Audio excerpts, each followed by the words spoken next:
So I want to restate it.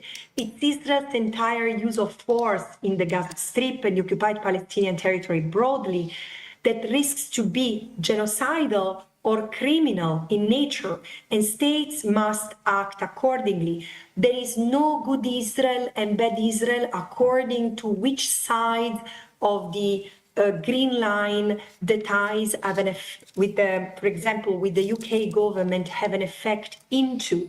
It is the state of Israel as a state that is committing crimes that must cease. Therefore, it is the state of Israel as a whole which must be addressed.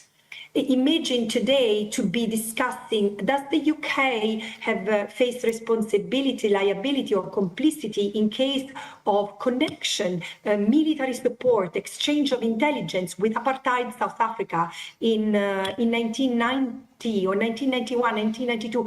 Would the UK have today relations with South Africa before the end of the apartheid? Well, depending on the answer, we would assess the responsibility and the lack of compliance with international law of the UK, and same thing with Israel.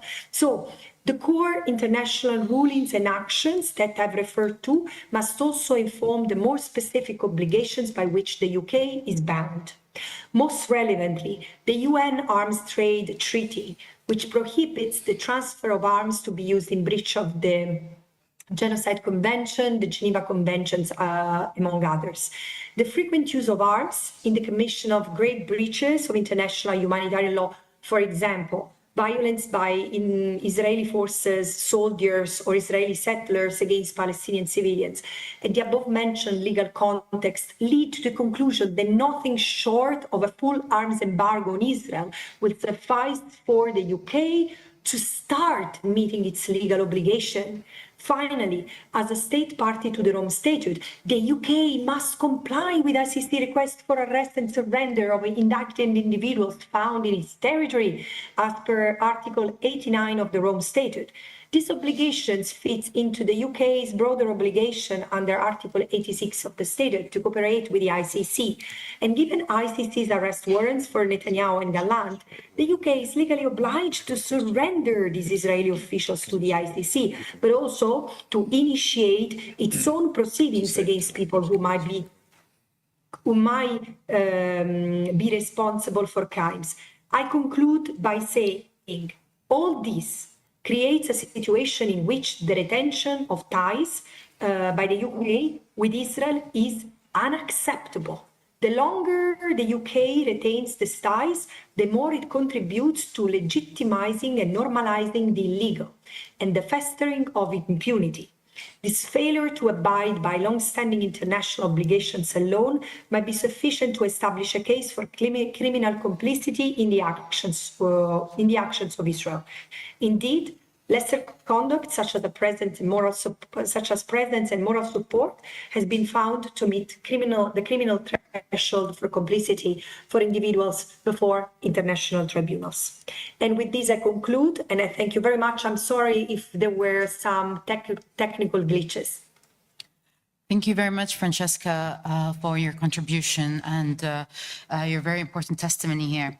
Just a quick question in relation to the effect of the UK's non-compliance with international law on the whole system of international law. Of course, its compliance along with its other allies. What does this mean for the international legal system that we have now?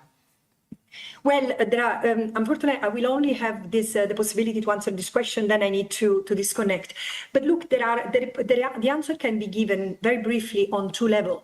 First of all, government officials can be held individually responsible if found complicit of crimes, those who have authorized the continuation of economic ties with Israel, trade that they might have contributed to the commission of crimes, and arms trades, arms transfer, but also intelligence exchange. But also there is something broader besides the UK itself, is that by not protecting the international law-based order, somewhat the UK has contributed to its disfigurement and its erosion, which is something that frankly puts all of us in a situation of fragility and vulnerability to illegality. We have entered a phase where might makes right, and none of us has anything to gain from it.